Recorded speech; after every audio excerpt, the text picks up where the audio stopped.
Yeah, regarding the state and landscape of carbon pricing, last year was really a year with global challenges, high levels of inflation, the invasion in Ukraine, the energy crisis. This said, adoption of carbon pricing instruments continued. What we reported on in the World Bank's 2023 State and Trends of Carbon Pricing report is we have 70 regimes of ETS systems and carbon taxes in operation. And these cover about 1/4 of global GHG emissions. And adoption continued despite the global challenges. So in 2022, Austria launched its ETS system. In 2023, Indonesia announced an mandatory ETS system for its coal-based fire power plants, and New Zealand was the first country that announced that agriculture will be covered by carbon pricing instruments starting in 2025. What we also saw is that carbon prices were resilient. In most jurisdictions, carbon prices more or less remained constant. Of course, in the EU, we saw carbon prices shoot up to 100 euros per ton. This said, they're still mostly below the levels that are needed to achieve our global climate ambitions. Regarding carbon credit mechanisms, the sector continues to be driven by corporate voluntary commitments. The volume of carbon crediting mechanisms stood at about $2 billion. And we do believe that there will be more growth, especially around international carbon markets, as the rulebook of Article 6 is operationalized.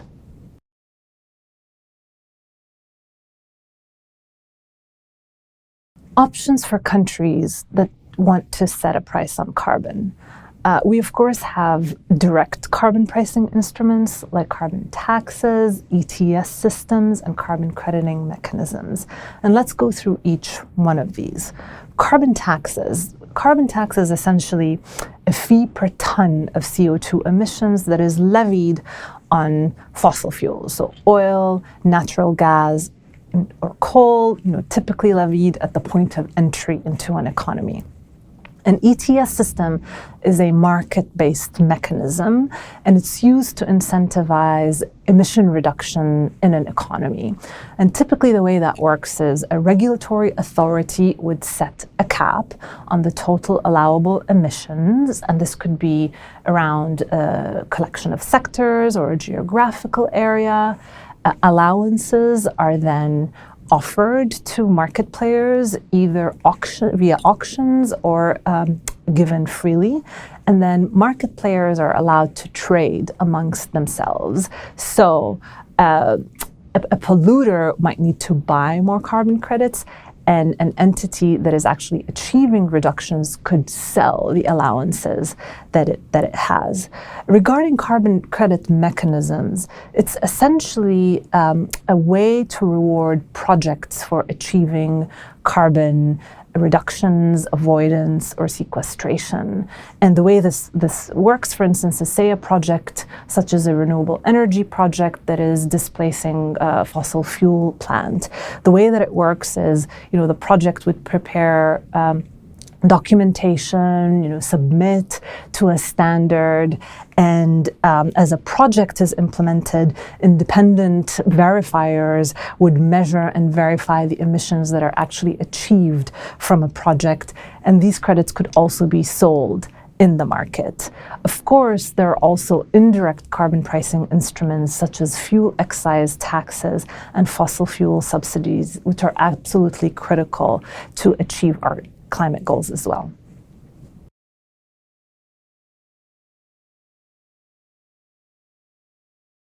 Let's spend a minute talking about which instruments work best in which context. This, of course, depends on jurisdiction-specific circumstances, so sectoral composition, existing institutions and frameworks, and the political economy.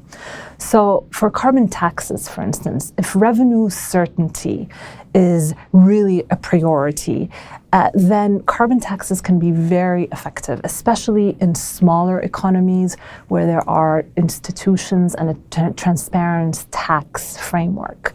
Regarding ETS ETS systems work quite well for large market-linked economies and where there may be political economy barriers for carbon taxes. Now, carbon crediting is really seen as a way to channel international climate finance. We're increasingly seeing more developing countries interested in carbon crediting as a carbon pricing instrument. And this is in part because these countries typically have high barriers from a political economy perspective for carbon taxation, or establishing emission trading systems can be quite challenging because of the institutional requirements that are needed. So I do want to make a point. We're actually just having a conversation about this around carbon taxes and ETS systems in terms of mechanisms to reduce emissions. Are very different than carbon crediting mechanisms, which is a way to move international climate finance. I think it's an important point, so I'm gonna say it. Okay. One point that I really want to mention is, in terms of incentives to reduce emissions, ETS systems and carbon taxes can be very effective as forms of direct carbon pricing instruments. Carbon crediting mechanisms are really emerging as a channel to move international climate finance from countries that are high emitting to countries that are low emitting.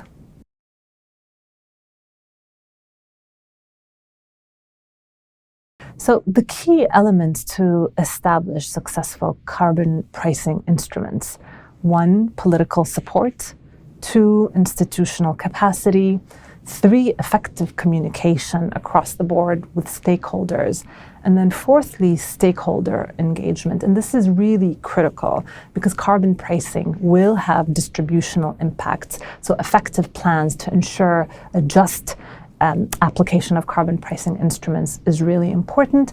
And then lastly, I'll add that aligning carbon pricing policies with broader decarbonization policies is also very important.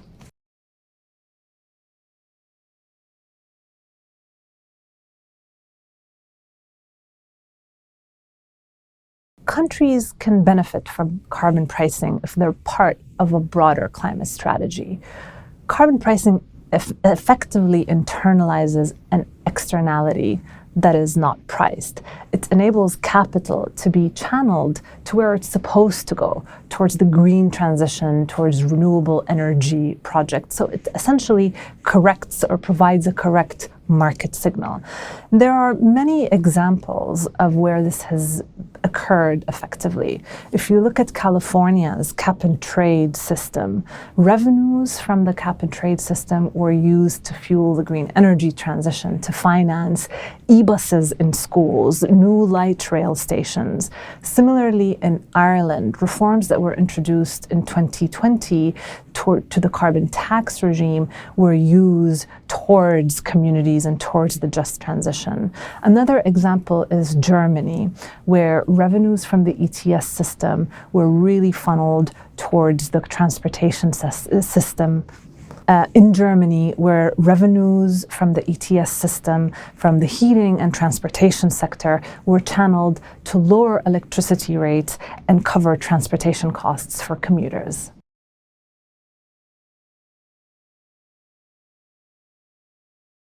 The key challenge to carbon pricing is gaining the political and public support, and emphasis on fairness, the political economy, strategic communication, engaging stakeholders at the outset are all critical factors to the success of carbon pricing instruments.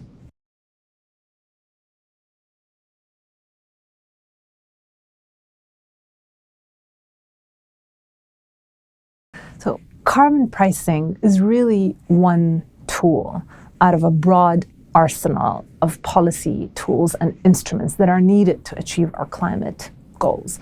Investments in infrastructure, investment in transmission lines, removal of fossil fuel subsidies are all necessary to complement any type of carbon pricing regime.